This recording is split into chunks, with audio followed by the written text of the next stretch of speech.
Sorry for the audio on this one, dear listener. I did what I could. Um, it sounds like it got mangled by a pack of dogs. I am very sorry.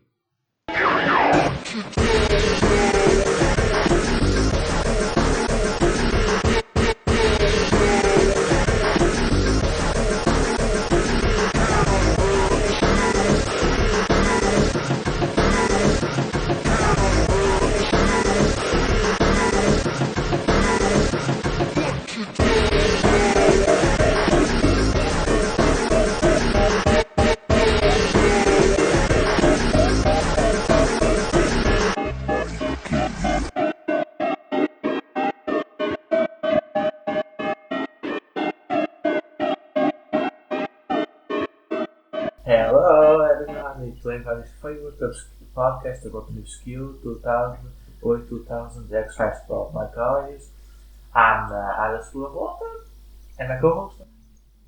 That's an awfully hot coffee pot. Yeah, so for extended flows on my group, we have a special guest, it's Eminem, Masamatos. I think it's unfair that the teenagers are canceling Corey Taylor. Wait, that's the other way around. Yeah, today there's a special podcast about how Eminem being cast by the teenagers with Slipknot frontman Corey Taylor. Okay. I'm Ludovico, and this is the Freaky Links podcast. We're talking about hip hop themed episode today, so I thought I would present a funny joke. Yeah. In this episode of Freaky Q investigates the death of the famous rapper XT, with some say he's still alive. After it gets discovered that his grave is empty, Lan hacks the guest list of an industry event organized by XT's label owner Wexler in Boomer Bila, the rapper who takes XT's spot as a top label actor. After XT death, Lana gets Boomer slumber and Derek gets saved later after he was after who he thinks he saves him. Back at base, they investigated the music video saw during whereas XT was killed, and Jason thinks he found proof for them faking his death. They try to talk to the guy who directed the music video, but before they can give them any information, he gets killed by what appears to be sabotage. Lam is dating Boomer Boomer. Lam tells the Q about some markings on the floors he noticed in the video of XT's death, which Chloe identifies as a circle of life. They go talk to Stacy Young, a woman who tells them that XT was cursed, and that's why everybody around him was dying. After surviving a car crash, they return to Stasiena's place, where they find out she's Wexler's sister. They try to talk to Wexler, but he gets killed just when they arrive by a person who appears to be XT. They assume Stasiena is behind the curse, but before they can investigate further, Derek gets kidnapped by the real XT, who is still alive. At the place of the video shoot, he explains to Derek that the music video death was staged and meant to transfer the curse to a human effigy made of wax, which was released when two XT fans opened his grave. To defeat the effigy, they need a doom circle. XT's effigy then shows up and Derek fights it, ultimately defeating it by drawing a circle of doom on the floor and taunting the effigy to walk on it, which immolates it. Derek's crew arrives just too late to witness the event, and only Chloe believes Derek's wild tale. This episode. I liked it. Yeah, it's fun. I like it. It was pretty good, honestly. Like, the thing is, as much as I love this show, this particularly, like, after there's at Squid, the show still tries to find its sort thing. And so you have like a very like just a very male about like male set of episodes. This is probably honestly the best one. It honestly has moments which remind me of some of the best, not the probably the best, but it has very classic Picklings moments. Derek has had like full energy this episode. Yeah, yeah, yeah. He goes pretty hard. Also, there's like a attempt at a character moment there because like at some point Lon tells him that he's like being ruthless, like doing the investigation, and then at the end of the episode he basically protects two people. So it's basically he goes through that arc where he's too ruthless and then like he self-sacrifices at the end to protect people. Yeah, there's moments where like that they try to give some more credit to Ramo Baladas. There was a subplot, I guess, about Lana dating the top rapper. The Boomer. Yeah, That's like I can't believe that it's a rapper name. Like, couldn't they think of something better, or well, is that just his real name? well, it's probably a rapper name now, honestly, Ludo. Okay. It's probably Um, somebody named Boomer. this might be the LAN heaviest episode because they basically released the love triangle tension by giving her a love interest. Yeah, but yeah, I think the Boomer guy is like one name, and I think this Ron is a weird character because he's most like a support character often, Yeah, and this episode tries to basically, along with putting her in, like the actual, I guess, part of the crime and everything, and the investigation, everything is it actually tries to do her like character development, and I don't think it's bad development at all. yeah. It's actually interesting, like her basically realizing that Derek doesn't have the same feelings that she has, and then like getting to terms with that, and to be honest, like finding a better guy. Yeah, like I don't think the Boomer guy shows up in after episodes. Right, this is not like Yeah, I so think like they don't follow that up at any point later. like we talked about this with this, so I don't know if this was always meant to just be like one episode thing or not. Because I generally think it's an interesting thing, and like they imply it's not like she breaks up with the guy at the end of the episode. Just and then what that's it after. Yeah. But I do appreciate like the attempt at like character development for Lana, and Yes. and like just making like Dalek like in the end of the episode. I don't know if you realize that maybe Dalek has something a lot, but you can see like a reaction to Lon being with the guy that Dalek has. I thought was interesting. Yeah, yeah. It doesn't like close the door of any of that, but it kind of implies that now Lan is the one who's like over it, and maybe Derek is the one that's not. It's a more interesting thing than what they did with the Roma stuff like this. It's good. It's good. I think it's an I think this is why I find this episode interesting because it tries to do more cattle drama and more cattle writing stuff, and I think it's solid enough. It's also pretty just enjoyable while it's an episode. There's also like a bit of a reversal with Jason's role because like usually Jason or Chloe are more like the Scully in that relation that they like are skeptic towards what Derek think is going on. And like in this one, Jason is like a XT is alive truther. Like in the very first scene, it's like established that he believes XT is alive, and that's totally what is the case in the end. I don't know if it's something like these people they are into weapons and stuff. This is for them like spectacle in a way because there's some like scenes like when they go to the mountain and everything in the party. That seems to imply that they're just all into the spectacle of this song. Yeah, yeah, yeah. But like he is like vehemently repeating that XT is alive for the entire thing. Yeah, actually, is actually a member of Slipknot. Oh, see, that draws it back to when I mentioned Corey Taylor. Yeah, this is actually a member of Slipknot. That guy they was gonna show up in Freaking because one of the new members of the Cure. Now it sounds almost like we had a script for this episode, which is not true. Yeah, no, we only have I only get my scripts from my scriptwriter, Nostradamus. Oh yeah, the best Yes, script writer. yes, we forgot Master, but Nostradamus, he may be there, but yeah, he knows this podcast would happen and wrote us a lot of scripts. I'm very thankful of him. I'm very thankful for Nostradamus. There was a very good Judas Priest talk about him. Good guy. Yeah, Nostradamus also was already pissed back in the day at people not getting the ending of Lost because he already knew it would happen and like people wouldn't get it. So he already got angry back then. Okay, okay, let's change the subject.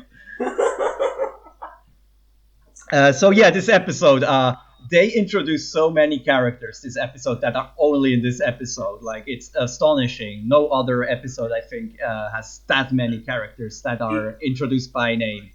it's very character heavy. Like remember the like even just the side characters. Like I don't want to say that this is not like the most developed show ever. This is not like back and was so that this is a big cast in just one episode. This is, but they do a lot, try to do a lot of stuff this episode that I think after. Yeah, and like it's also by probably one of the episodes with like the most black actors in it. So Yeah, I'm glad they got to work, I guess, and not on like one of the later episodes, which isn't that good, also with black yeah, actors. yeah. There's a particular episode, the episode 9, we're gonna talk about because it has issues. The next two episodes are gonna be the yikes Yeah. cycle of this It, show. this episode, we're gonna talk about it later. I'll say this: like we have to be honest, specific. This is a the hip hop episode. This podcast is hosted by two white Europeans. We're not, Yes. we're not authority on hip hop. Yeah. Actually, no, we haven't here the authority on Swiss hip hop. They say both was about the guest. The only named rapper reference I got was like they just name drop Snoop Dogg at some point. Yeah, because I think Derek has another person like Snoop Dogg. Yeah, he goes Boomer Truman Snoop Dogg, which Yeah, like they don't look anything alike. I was like, is he so kind of racist? Like, I think Derek is like mildly racist in this episode because like yeah, he gets the name of the woman wrong. Yeah, every time he says it differently, like of the woman who does like the witchcraft stuff. yeah. I don't know if I don't think that was like a critique of that as a cat. Maybe it was just. I honestly don't know what that's Yeah, like. it's more like a joke that falls flat Yeah, nowadays. it's that feels awkward. That joke. It's like it's just like it feels a bad joke in particular. But yeah, we're not gonna talk about hip hop, but I'll say I don't think this episode is the most yikes the show ever got or anything. No, It's good. for like a episode, I didn't check the writer, but like I assume the writer of this was white. Like, but it for that it's not like he plays into like harmful stereotypes or something. Yeah, like the thing is, hip hop particularly in the 2000s, so it's really like when it was on TV because it was very popular. Like it sold up a lot of TV shows, but it still was. There was always this like better people can talk about this in media. There's always like this connotation when it shows up, even like TV shows in that media trying to show up, trying to be cool to the kids. Yeah, it's something that like started in the late 80s, early 90s, but then like peaked around the early 2000s. Yeah, but even this time there was a lot of like just very yikes depictions of hip hop, even in media trying to get in with the young people. So this is not the worst depiction of that, and it's not and it's not the worst. It's going to scare away. Like this is a way 2000 X Files clone that tries to be here with the kids. So of course they have the hip hop episode. Yeah, just like they have the like new metal episode later. Spoilers. Yeah, that's gonna be the one that Fred was a guest. Get hype. Yeah, we're gonna But have Fred Durst on and Corey Taylor. but yeah, I think. But yeah, I think for an episode of that there, I don't think it goes very high. Except the characters are all the Wackos and characters are it's all a bit heightened, but not to like racist or ghost way. It's just I the mean, way everything's heightened. Yeah, I guess. something that definitely like we need to note like is that the witchcraft depicted isn't like anything existent in real life.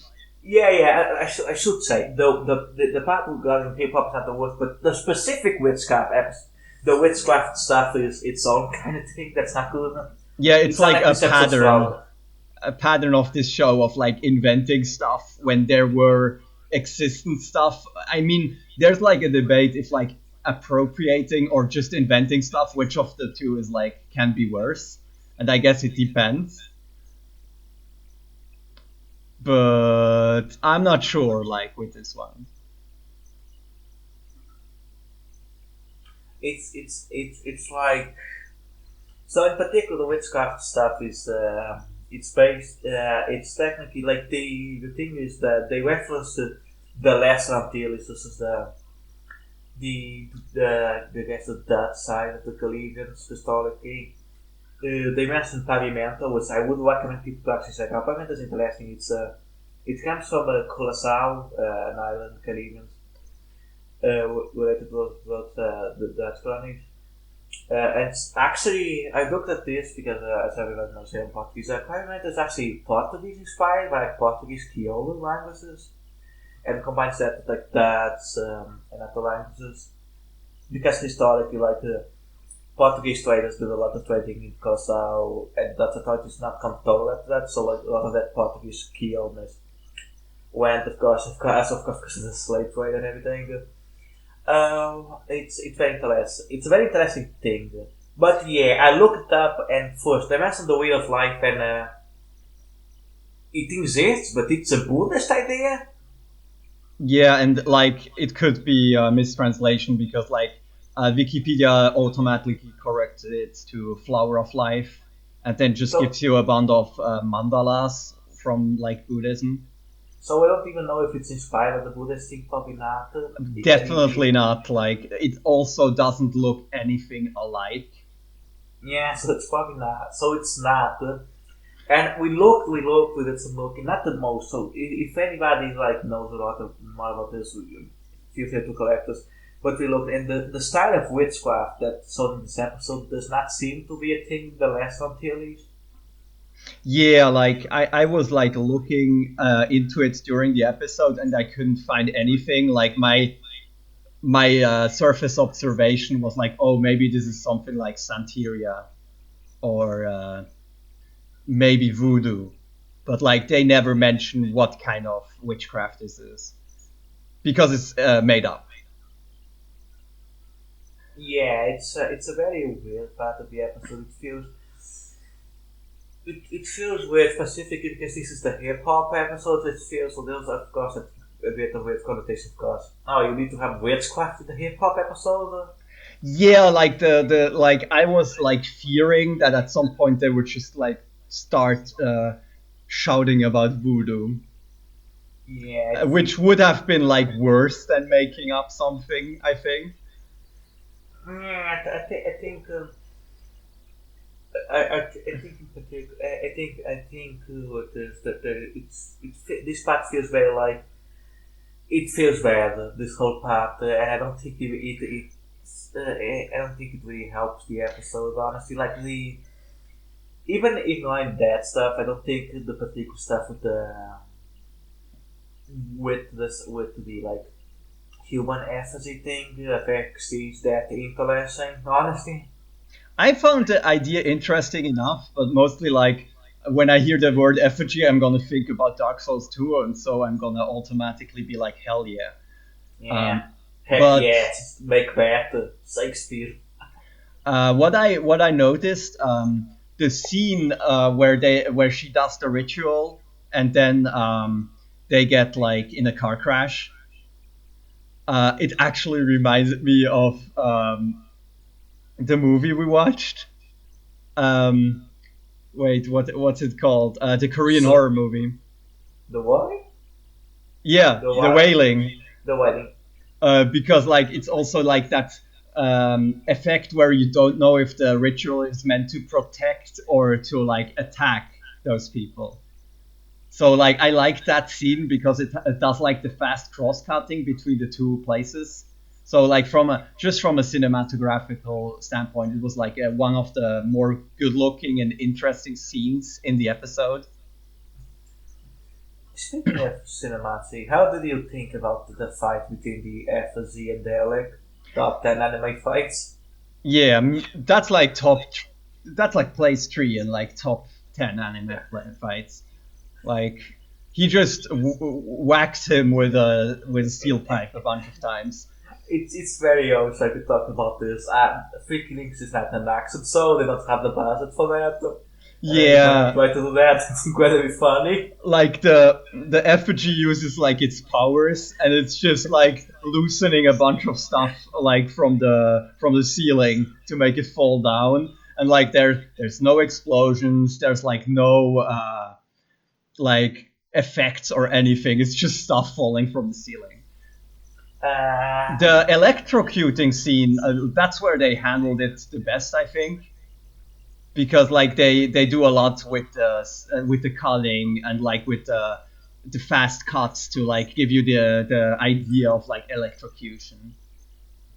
yeah, I think the show sometimes can do a bit.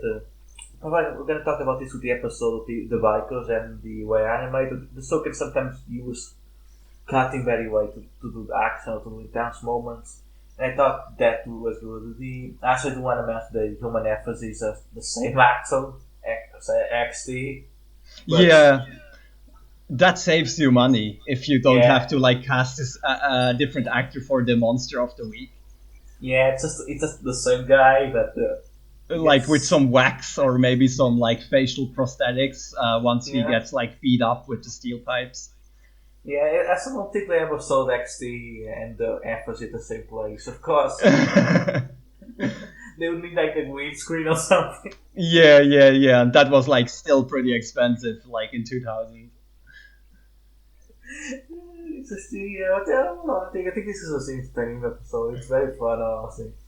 The scene of like the two people who go at the XT's grave. It's honestly pretty fun. The acting in this is kind of over the top. The Enjoyable. comedic beats, they like land pretty well, except like from which we mentioned, like with Derek getting the names wrong. Yeah.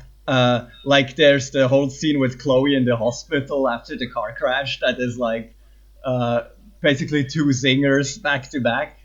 Yeah, that's very fun. This episode feels like it at least knows it wants to be fun. Everything feels even. It's everything is like always heightened in Flicker Links, but even more, it's one of the most heightened ones. Yeah, It it. I wonder if it's inspired by like in the early 90s. There was of course like hip hop inspired horror movies. There was of course like Tales from the Hood, Bones with the evil yeah, Snoop Dogg. I wonder if it kind of is inspired by that stuff. yeah. It kind of had the vibe of that, to be honest. Like of like hip hop horror. Yeah, at this point, of course, there's like a color call and stuff like that as well. So like, there's already this connotation between like hip hop and horror going back to like the 90s and even 80s. Yeah. Of course. With the most iconic being Silent Clown Posse, which should have sold up in the song when it did, but sadly did not.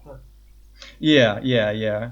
I mean, at that point they were probably too like indie and like it was more of a label thing, the whole music that we got in the episode, but that's for later. Yeah, but yeah, I think there's always this connection between hip hop and I think this episode does a lot. It's fun, it's enjoyable. It's honestly probably one of my favorite episodes of this slog of the episodes.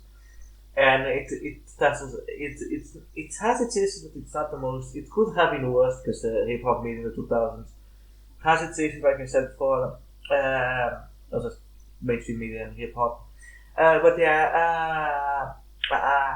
yeah, I think the overall as an episode is it's decent enough. Yeah, So if you want to watch an episode of Free Killings, this isn't the worst one. yeah, I think it's a fun one. But yeah, I think we should actually now I guess talk about what like the inspirations behind this. Huh? Yeah.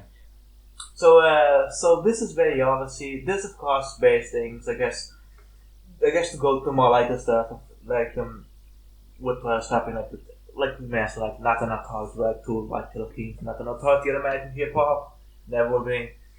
But yeah, like the 2000s was of course second wave of what would be considered like gangster rap, gangster rap, and like a more and more I guess hardcore like hard sounding hip hop and stuff like that. Also rap. Like there's of course a way of course like R&B music, more soft side music that kind of can be seen in the episode as well. Yeah, yeah, the music video that gets directed is like an R&B video. It's actually like a decent track. Yeah, it's a decent vibe. I like it. Uh, but primarily this is inspired by Tupac and Biggie, or the two of the biggest like hip hop people ever. Yeah, as can be like witnessed at the end of the episode where they literally play a sound alike of Biggie's "Hypnotize," which like I had watched the episode, but it still like got me again. Yeah, and of course it's a bit like I guess backstory. Like everybody knows a couple of backstory. Like this is very like inspired by like the West Coast, East Coast versus West Coast thing, and like I guess the backstory that is. But I don't know. There was in the 90s there was this but hip hop was a very diverse and diverse type of hip hop. But like the primary two of them were like East Coast versus like New York versus West Coast. It was like Los Angeles and those areas of America, and both had like different sounds, of course. Primarily like the West Coast there was Z Funk, which sampled like funk tracks, often sometimes had live elements. Yeah, early And Snoop Dogg is like a good example I can think of right now. there's also Dr. Dre's The Chronic, of course. Oh yeah, There's also a bit more like house sounding stuff as well, like NWA with the set of Compton as well. Well, like East Coast, this is specifying, of course. Those very styles, but East Coast are like a lot more like jazzy explorations, a bit more smooth. yeah, yeah. I often think about it in terms of like the samples used. That like West Coast used more like often funk and disco samples, while East Coast used more like jazzy and like the like samples like uh, 60s and 70s rock. Yeah, and this led to a certain rivalry. There was diss tracks and everything. It was led to an attempted shooting of Tupac Shakur, the most important like West Coast, one of the most important West Coast rappers, which was then blamed at Biggie Smalls and the most popular one of the most popular East Coast rappers, which then led to this increased tensions between like these two strains of hip hop in America, which then led to both of them dying and suspicious, more suspicious deaths. Yeah, I guess that was like the moment that like can be paralleled with like when black metal when like the murders and church burnings started, Yeah, like where it just went too far. yeah. And after that was attempted reconciliation, of course, different like bring the peace movement and stuff like that. There was a sign to reunion of various hip hop leaders. But after that, because those like both Biggie and and Tupac Shakur are like very important people to like hip hop. Not just like their scenes or whatever. Like in all of America, in particular, like, both of them, of course, like two very like poor black men that rise to the top of both of the scenes with interesting, often thought provoking music. Was by and like always because of this, because of the history, like when because as always, music is one of those things that a lot of people care about and often impact specifically like that impact people.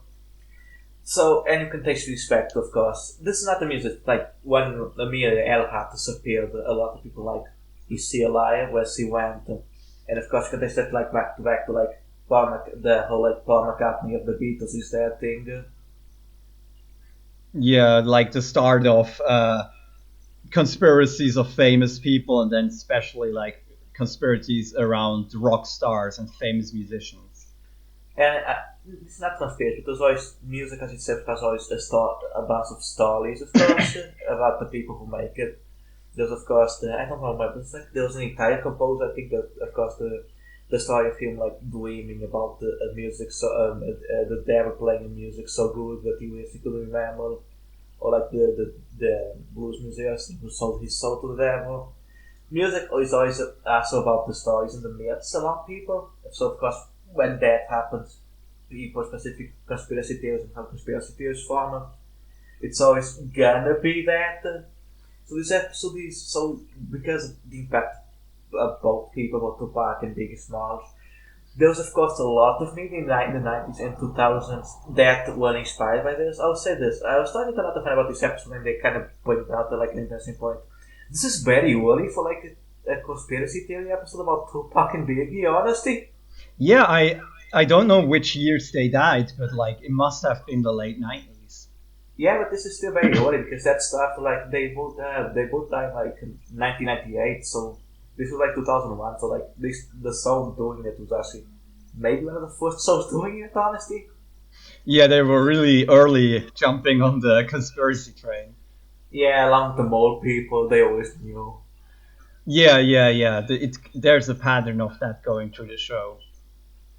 Yeah, I think with this, it felt I don't know how this episode was made. The rest it was like they tried to get an episode to like go with the youth and probably as they try to like look up hip hop people through an episode and idea was like Tupac, Biggie. Yeah, like there's a lot of parallels with like the fans at the start trying to find out if he's really dead and all that stuff, and like Jason being a fan and like already like being completely convinced that XT isn't dead. Yeah, which is like it's more just not passive, but it's more just a layer to this episode. It's not like some commentary on conspiracy theories or like No, the weirdly enough, this isn't as smart as some of the later episodes that actually have commentary in them. yeah. This is more just a. I guess you could argue this is like the start of the show trying to think of something, but it's not on purpose, of course. Yeah. There's also perhaps like a big history of like musicians faking the death and famous people faking the death, which like leads to that. But I'm gonna mention because you mentioned this my favorite Tupac conspiracy theory about Tupac's alive actually is Tupac's a member of Slipknot because Yeah. I love this. There's because so the very good I think it's a Slipknot where it has a conspiracy theory that's none of the members of Slipknot, the iconic new metal band, are actually are actually the Slipknot people because guys they're all wearing masks. It can be anyone.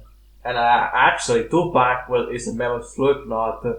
He just said, I'm not dead, I'm faking my head. I'm not gonna be a member of a new metal band.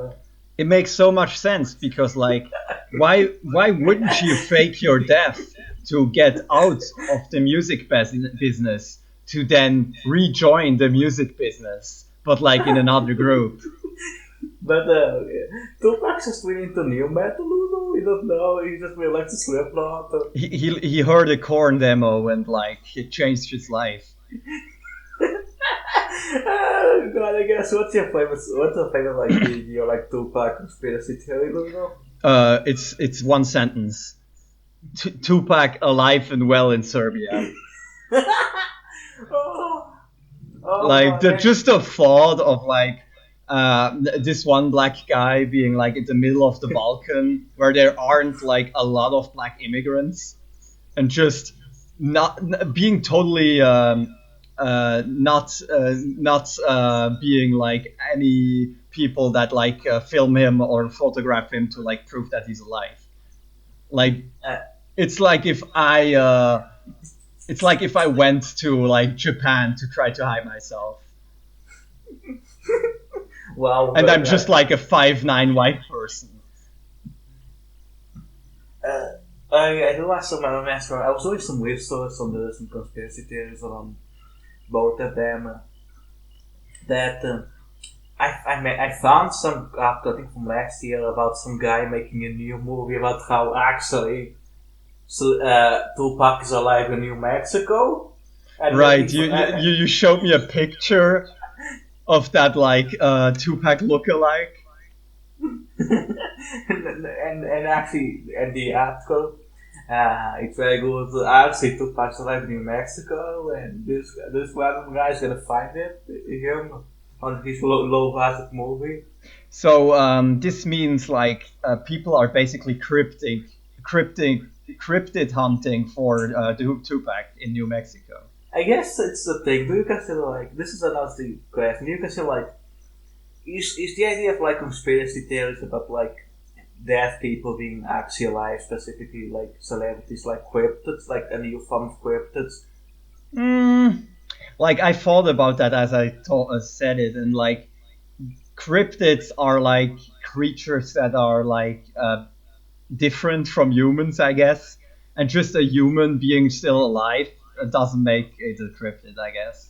I guess the thing with me is just like it's both in like the same way of like this is more of a serious stuff and everything, and not just the whackness. It's like people like conspiracy theories in particular, just like the way like the thing was though we talked about this in like when we did the mole people episode. Like conspiracy theories some fun and everything, but then you go to it like the underwear if we thought so it's like bad stuff and like in a way it's like just a new evolution like hunting Bigfoot because we refuse to believe that somebody that's actually dead is dead. So you create this elaborate tale to tell yourself actually this person's still alive Yeah, I for think several reasons. part of it is like a coping mechanism, like when grieving.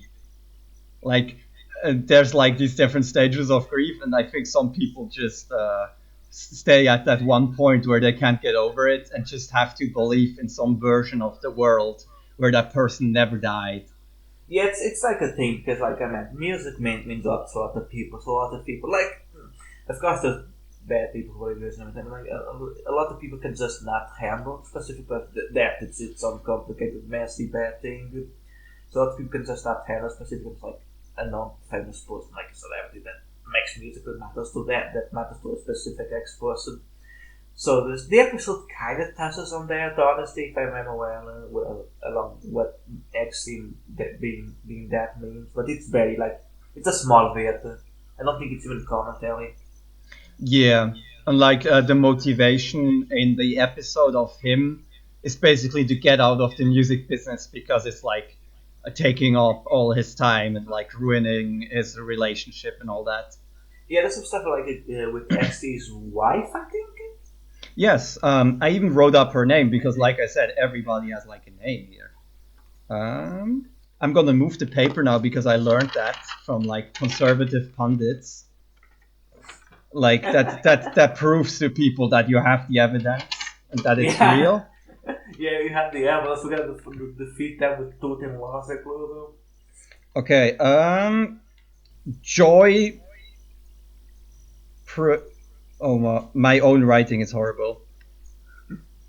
Uh, Uh, Joy. Her first name is Joy. I don't know the last name because I wrote it very horribly. But yeah, that's her name, and she like once she basically appears as a vision to Derek while he's in the headquarters. Like she talks to him, then he wants to like show the other people that she's here, and then she's gone. So I assume she never was there. Like I don't know if Derek just has visions now because he had some in the like past episodes. wait, being the third XT's Wife, wife for some reason. probably his guilt because this is right after Lan, or this is not long after Lan says he's like ruthless. Possibly. Yeah, like I think like that part of like the whole reason why XT wants to fix his death, it's interesting. It's like Soul's not doing commentary, of course, but Yeah, it's like a that's mild criticism of the music industry, and like they they do their part to make it like seem authentic, like the whole label business and like the Boomer Truman taking his place after he dies. yeah. It's like I guess if you want to go into this, Boomer Two Men is actually Puff Daddy. This is our commentary on that. Oh, that would make Uh, sense actually. yeah, that does make sense. But I think yeah, I think this is like you can take this place from like of course the fight between the various labels in the West Coast and West Coast versus East Coast and like the the fight between them, the that kind of thing. That's just the things of like musicians don't really like labels, and there's a history between that in every genre. Yeah, yeah, like one of the early theories in the episode is that they staged the death of XT to like promote his music. Yeah, labels in particular, like mainstream labels, are incredibly ruthless. So there's that feeling of like, I guess in others, there's that thing of like it's the tourist and NXT just wants to live his life and be in peace. Who's like a better soul could make like a very thoughtful episode about that and like what this means to be a musician and like in the industry. But it's not this, of course. It does bring interesting ideas.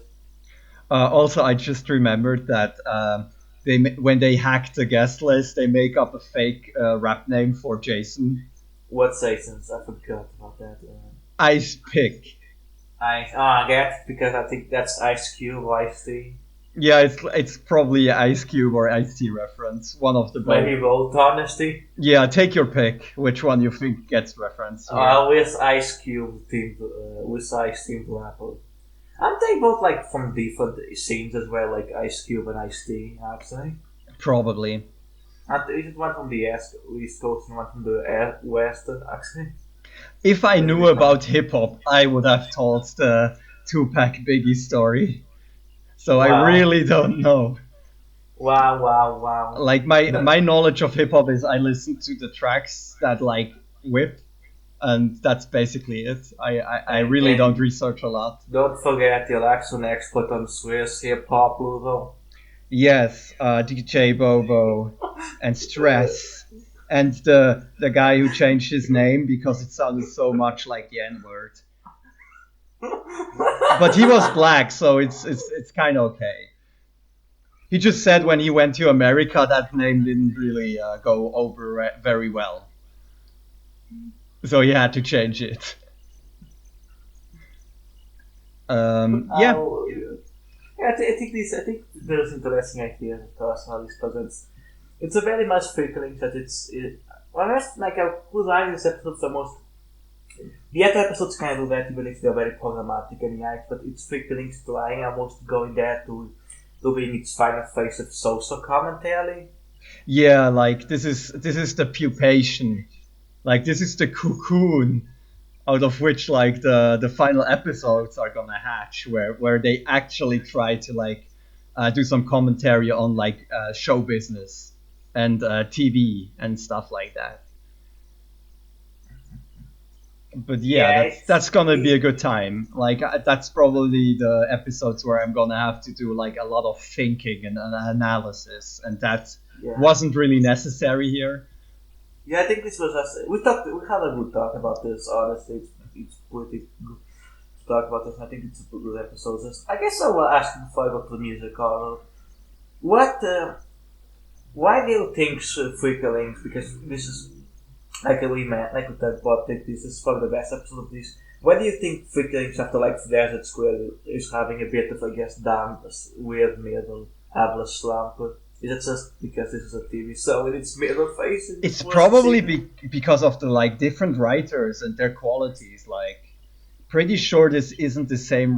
They had like a bunch of different writers for these episodes, and like each one brings like their own tone to it. Like they know. I think they have a vague idea of what the characters are and which direction the show is going, but each one has like its own tone and like its each own spin on the formula. So I think that's Yes. why there's like such a variation in quality between episodes. Yeah, I guess during the last phase it was just like where the writers where they found just a very good set of writers to make and the writers to make the episodes after. Yeah, and I think they kind of knew that like the sort of canceling the show was either over them or that they already knew that it would get cancelled. So they just went with like some really out there ideas. Yeah, it makes sense. I think that's right. I think this starts getting to the out there stuff. I think overall good episode. I recommend it to. But yeah, like this, let's go to the musical corner, which is gonna be very special because this is probably the most sought musical corner. Not because I don't have people to talk about. It's just because these people, this is very kind of like an obscure set of artists that I cannot find a lot of info about. And then there's one artist or one trio that's like very well known. So Yeah, we that's true. don't That's really simple have to stuff. explain to people that one. But Yeah, how did yeah. you Let's like go. the music overall of this I episode? think it's just decent, honestly. It fits the environment. I Not think bad. I think I liked music in this episode basically almost the most since the New York episode. But like that's maybe because I'm just biased that I like 2000s hip hop way more than like 2000s alt rock or Wow, like not country and that stuff. wow, not a big fan of Squid logo. Let's Yeah, say this. I'm coming out.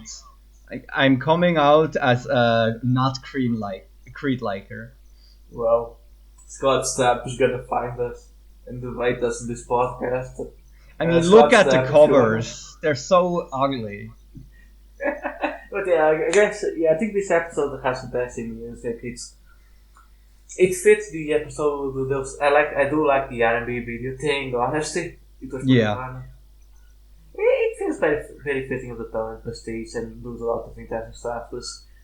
I guess it reveals us some in the later episodes. We're gonna talk about this. The episode with Rihanna Maito also used the music in a very interesting way. Yeah, yeah, like this and the Reanimator episode are probably the ones where the music fits the episode the most. Desert Squid has the country, so that's like also a candidate for like being Yeah, just uh, exactly the music you would expect, but then also delivering on it. yeah. Now, okay, but yeah, we're gonna go to musical corner. This is about to talk about the song, the band that have songs this song in this episode. Today we're gonna first go with probably the biggest band I've not so far. It's De La Soul. Very influential New York hip hop group, trio. Very famous. Most young people these days. Well, I'm one of them. Probably know them because the this Feel Good Inc. by Gorillaz. Where they, I think it was Prince Paul was in the. I don't know if all He's of the the other guy who does songs. the laughing, right? Yeah, yeah, Prince Paul. I think it's Prince Paul who's laughing. Yeah, I think I knew them the most from Me, Myself, and I. Yeah. I think that was like either like an early '90s jam. Yeah, they were like influenced what would we call like alternative hip hop. It's a bit more, I guess, especially on that, it's more like laid back, use jazz samples a lot. Yeah, I think With like of it's kind of playful. That's like the word that comes to mind for me. yeah, we'll often talk about like political themes and things like stuff like the La Soul type Call Quest, Common, etc., etc. Yeah, what then would like I guess some people like call similar to like conscious hip hop. Yeah, but they technically are the same genre because it was very like a hotspot genres at the time. Yeah, People who are in different scenes but also in the same scene at the same time. yeah. It's at the end of the day, genre is just like labels that we use to identify what kind of sound something is, and there's many different interpretations. Regarding that, I have a fun story. At one time, I was looking about a friend of mine who really likes indie music and indie rock. But we were looking at this very old, like best indie rock albums list, and somebody put that list had a De La Soul album for some reason there, in like the 10th place. So Huh? De La Soul, secret indie rock band. Never knew that about them. Yeah, but yeah, very good band, very influential. They also help bring a lot of very festival apps together. They did one of the first songs that MF Doom got very popular off. Oh, I Uh, didn't know that.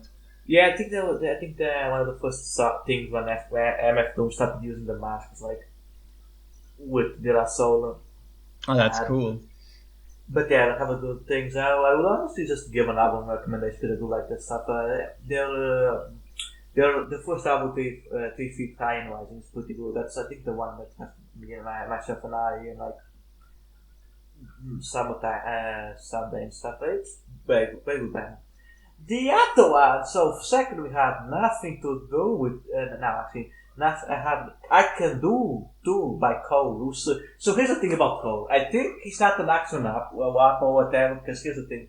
Every time I look at this song, it's a remix of a song from Queen Latifah. I'm not Hmm. going to invest on that one.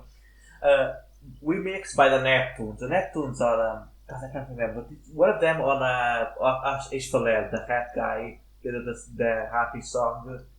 Yeah, the So sound I, of the summer. yeah, I think you know what song I Can Do Too is, Ludo. It's weird. I don't know if this guy is an actual actor because I can only find this particular Queen Latifah song that's remixed by him. Yeah, there's like Uh, a specific problem like with Cole as a name because it's so common like in America that like if you call yourself just a name, it's gonna be extremely hard like in 2020, 20 years after to like find that specific artist. It's like if I yeah, if you call yourself Derek, like 20 years later, it's gonna be very hard to find out which Derek was actually that person. Apparently, this song was also like the 11th thing that it wasn't there, or there was a song also in the movie for soundtrack or like a musical play. Yeah, Queen Latifah was like around that time was like trying to get into movies. I don't know if you know that. Yeah, she was the classic that we should one of these days watch, the American remake of Taxi with Jamie Fallon. Oh wow, yeah, right, right. I only know Uh, her because I only know she was like in a romantic comedy where she like dates some old guy. yeah, but yeah, we still cannot find a lot. The track itself, I think you know the track from Cole. It's pretty good, like the Western music. But yeah, like then there was Blah Suede. Okay, She, uh, I'll post this name so you can pronounce it a little. okay. Um, Black suit. Yeah, Black Suede. I think that's like a play on word, like between suit and black. Black Yeah, suit. I can testify a lot. This person just have a Discord advertiser. So and they say in this song that was used in the song that was used in this episode featuring that's the only lady was seems to be from the His Only album that came out in 1999. Same year I was born. Huh. So I cannot find a lot about it here, not a lot of things. I think the other interesting thing is he seems to have had a song with Lil Wayne. In the 90s, right? Yeah, this was 1999 also, so this was like young Lil Wayne. Yeah, this was before he blew up as an artist. Yeah, so the other one is the one of the more confusing ones is Take Me Baby because I think it's by a group calling themselves Heavy Hitters Music, but it seems to be just a label. Yeah, so it could be that they have like No, that. no, no, not the label. Actually, explain. This makes a lot of sense. This from the YouTube page. Heavy Hitters Music is a leading provider of vocal and instrumental songs from film, TV, and advertising. Oh, they provide stock music. Now I get it. Yes, this is like so. This is So maybe this. they did like sound alike from of Biggie's "Hypnotize" that we hear at the end. No, because that the song that's listed is "Take Me Baby" from them. So yeah, they. I think this is the first instance of Maybe why that's the R&B song. possibly. I think this is the first thing. This is the first finding like one of them. That's of course most of the stock music from Flickr is gotten by the stuff companies, but this is the one that's labeled Yeah, and for like the some rest reason. is made by the guy who made like the soundtrack that we only learned about last episode. Yeah, the soundtrack to Fallout Water too. I guess like that producer, that composer wasn't really able to like create those short hip hop skits that you hear like in the episode. So I guess Yeah, they had to hire a heavy hitter to basically do like those short clips. Yeah, makes sense. It's decent work. I guess it has to make sense because you kind of have to credit them, of course, because it is a song for the thing. Even though it's like it's you cannot promote it because a normal person you cannot buy heavy hitter music albums because they're only for companies to do TV shows and movies. Yeah, the TV rips that we watch on YouTube, they often have like promotions for the artists at the end of the episode, and I'm pretty sure like they didn't mention heavy hitters in the end promotion. Yeah, so this was because of the very we only found this because of the very good people in the film the film forum we found that somebody left all the freaking songs, you know. That person is a saint. Like that person did so much work for us for this podcast, like without Yeah, knowing it. we're gonna have them in the podcast if they're still alive. If they're not horrible. It's not actually the bad. Yeah, the actor, the actor for the actor, one of the other people one of the other songs is "Don't Worry About" by Masterful was looking about it. I might be wrong on this because I'm not a lot of I have a lot of stuff, but apparently this person was a stand-up comedian, like a comedian that actually did raps in the 90s. Oh, nice. So like a double career. Yeah, apparently, yeah. So he was in Jackass, according to his IMDb page that I found. Hell yeah, get that jackass money. In two episodes, one he's apparently there, but he's not credited. And then in another episode, he has a special thanks. Huh. Maybe he provided like a track or a song to it. No, yeah. But there's one that apparently he's just there in the episode. Oh, so he had like a cameo. Yeah, this is for our Jackass podcast. When I talk about Jackass. Yeah, don't do this at home, kids. These are trained specialists. Yeah, oh my god, we're gonna go to a very good one. So every time we have always a weird person. And so the second one is this time is not the actual blues. This time it's a blues song. It's not being allowed by KFIB. Well, I've talked about a little with this about this guy. So this guy Kai Buell is a blues musician. So I was doing some looking. He seems to have like a big like ukulele. So he's still going. Yeah, but things I looked at is like after there's a actor with the same name, but I don't know if it's the same person. So who asked the audiobook, but I don't know if they're the same person. As one of the audiobooks we use Fahrenheit, like the old dystopia book. Oh yeah, the one with the book burning. Yeah, the one that's weird. Yeah, that's weird. But yeah, but yeah, if I, but yeah, if I was looking at this guy, I was like, so I found out this guy has a Twitter account, and then I look at this guy's Twitter account, and he's a centrist reply guy. It seems. Is he a reply guy? Yeah, he's a reply guy. I talk to you because his post only it's just him replying to Donald Trump and retweeting labels. Now he's finally gonna like defeat the Republicans by replying to Trump. Yeah, well, my was guys by the website by the track. He has a website. Apparently, he's been going since the 80s. Apparently, in several bands, and just talks has a website and everything. He's a blues musician. Blues musicians can perform until they're basically. Yeah, their careers often are like decades long. He had his most new album from 2016. But yeah, I just find it funny because this guy's a reply guy that follows all of the Twitter centrists that everybody loves, and his last tweet, I was looking at his tweets and just typical centrist stuff, etc. But he also seems to be a big fan of Nicki Minaj. He really likes her.